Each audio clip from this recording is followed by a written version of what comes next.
Look alive, sunshine. 109 in the sky, but the pigs won't quit. You're here with me, Dr. Death Defying. I'll be your surgeon, your proctor, your helicopter, pumping out the slaughtermatic sounds to keep you live. A system failure for the masses, antimatter for the master plan. Louder than God's revolver and twice as shiny. This one's for all you rock and rollers, all you crash queens and motor babies. Listen up! The future is bulletproof. The aftermath is secondary. It's time to do it now and do it loud. Killjoys, make some noise. Okay, let's talk about the new album, Danger Days, The True Lives of the Fabulous Killjoys.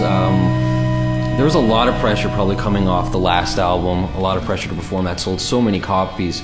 And this album has such an interesting story, for us anyway. I don't know how interesting it was for you, but you had actually written an entirely different album and decided to scrap it. So what's the story with that? We went in and recorded with Brendan O'Brien, and while we were mixing it, something just didn't feel right, and we decided to take a week off and think about what we were gonna do, and we reconnected with our old friend Rob Cavallo, and we started writing songs, and we didn't even quite realize that we were writing another album, but that's exactly what was happening. And then 4 or 5 songs in, before we knew it, we had an entire album. You guys are pretty well known for kind of, I don't want to say the word uniform, but you guys had this certain way you dress during your shows.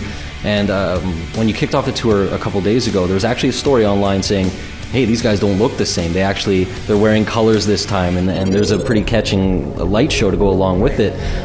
Is that something you did consciously, like you wanted to evolve to the next album and put the last one behind you, or is that anything an interesting story there? Yeah, I mean, we're, as people, there's so many different sides to all of us that it's just another side that we really wanted to show people. Like, like when you open our closet, it's not just a row of black, like we're totally different people, like we wanted to be able to show that in our live show as well.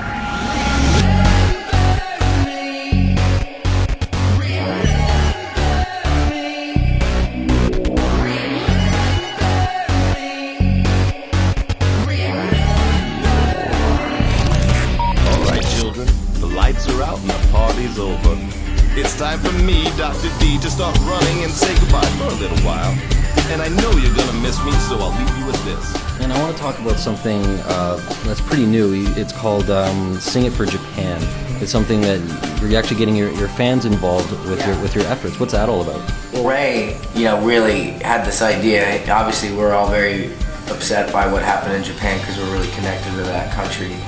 And so he was very passionate about it. He had this idea where he wanted to rearrange Sing, and he wrote a whole string section for it, and everybody donated their time. I think the engineer, the players, they all donated their time to play on this for free. So it's a really amazing song. And then he requested that all these fans they donate artwork, and so he's putting something together really special. Yeah, it's just like a beautiful, moving version of the song, and it's a real tribute to the people of Japan, and we're hoping that we can do some good for them. Hey, I'm Mikey, and this is Gerard from My Chemical Romance, and you're listening to Sonic 102.9 Modern Rock.